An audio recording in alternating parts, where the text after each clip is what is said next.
और दूसरी तरफ अब हम बात करेंगे बुलडोजर एक्शन की। बुलडोजर एक्शन से डीआईजी ग्राउंड के आसपास बने मकान मालिक हलकान है, परेशान है। उन्हें समझ में नहीं आ रहा क्योंकि उन्हें सामान निकालने का वक्त भी नहीं दिया गया।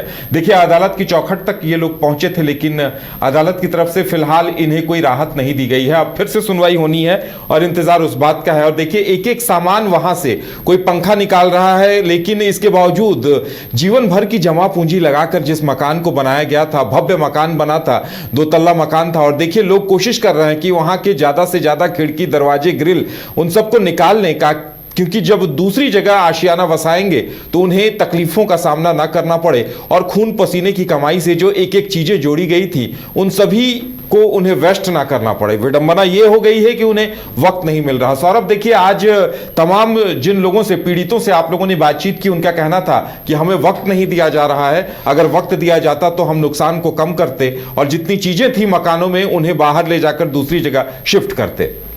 जी बिल्कुल, देखिए, राजधानी रांची के डीआईजी ग्राउंड में जिस प्रकार से हाईकोर्ट के आदेश के बाद अतिक्रमण मुक्त अभियान चलाए जा रहे हैं, शहर भर ही नहीं पूरे राज्य भर में ये चर्चा का विषय बन गया है। चर्चा का विषय इसलिए भी बना है क्योंकि बड़े बड़े बहुमंजिला इमारतों को जब ढहता हुआ लोग देख रहे हैं तो सवाल बस यही लोगों के मन में उत्पन्न हो रहा है कि आखिर जब इस मकान को बनवाए गए थे तो उन तमाम अधिकारियों को भी कटघरों में खड़ा करना चाहिए। हमने कई अधिकारियों से भी बातचीत करने की कोशिश की, लेकिन वो मीडिया से बचते हुए दिखे, पल्ला झाड़ते हुए दिखे, चाहे वो आप नगर निगम की बात कर लें या तो फिर जो स्थानीय कह सकते हैं कि जो प्रशासन है, या तो फिर सीओ की बात कर लें। इन तमाम अधिकारियों पर जब लोग सवाल खड़े कर रहे हैं, कई लोग इस दौरान अपने हाथों में 25-30 वर्षों का कह सकते हैं कि पुराना कागज लिए अधिकारियों के पास, जो जिन मजिस्ट्रेट को वहां नियुक्त किया गया है उनके सामने गिड़गिड़ाते हुए दिखे, हाथ जोड़ते हुए दिखे। कई लोग नोकझोंक की स्थिति उत्पन्न भी हुई। इस दौरान पुलिस ने उन्हें कंट्रोल करने के लिए हिरासत में तक में लिया ताकि जो कार्रवाई की जा रही है उसमें किसी प्रकार की बाधा उत्पन्न ना हो। लेकिन पूरे कार्रवाई के विषय में यदि बात की जाए तो आज लगभग 2-3 घरों को तोड़ा गया है और उसमें रिम्स में कार्यरत एक डॉक्टर का भी घर तोड़ा गया है। कह सकते हैं कि 2 मंजिला इमारत पूरे अच्छे तरीके से बनाया गया है। लोग बस यही उनके मन में सवाल है कि उन्हें समय दिया जाए। और जिस प्रकार से हमने कल पूरी कह सकते हैं कि उस इलाके की तफ्तीश की तो यह भी पता चला कि 3 दिसंबर को जब उनके घर में यह नोटिस चिपकाया जाता है कि उनका मकान कह सकते हैं कि अवैध रूप से बनाया गया है सरकारी जमीन पे, और 5 दिसंबर को सरकारी रसीद तक उसी जमीन का कटा है। तो सवाल भ्रष्ट अधिकारियों से लोगों के हैं और कहीं ना कहीं प्रशासन से भी सवाल उठ रहे हैं। अब सुप्रीम कोर्ट में जब ये पूरा मामला है, सुप्रीम कोर्ट के फैसले का इंतजार पर भी सवाल उठ रहे हैं।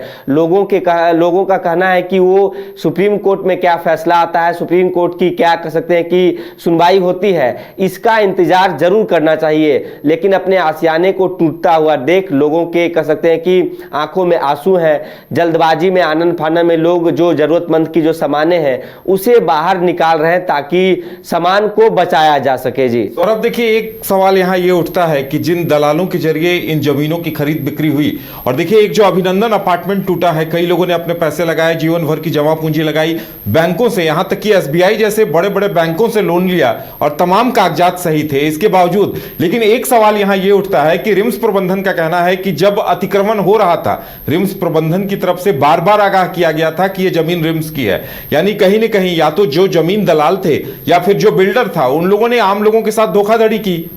पूरे तरीके से आम लोगों को झांसा में लिया गया है। और जिस प्रकार से रिम्स प्रबंधन की ओर से जो बातें सामने निकल के आ रही है कि उस इलाके में एक कह सकते हैं कि बोर्ड लगाया गया था कि ये जमीन रिम्स की है, और ये कह सकते हैं कि जिस प्रकार से वो अपार्टमेंट बनाए जा रहे थे या तो फिर जो निर्माण कार्य वहां चल रहे थे, तो अधिकारियों और जमीन दलालों की मिली भगत से आम लोगों को कह सकते हैं कि चूना लगाया गया है।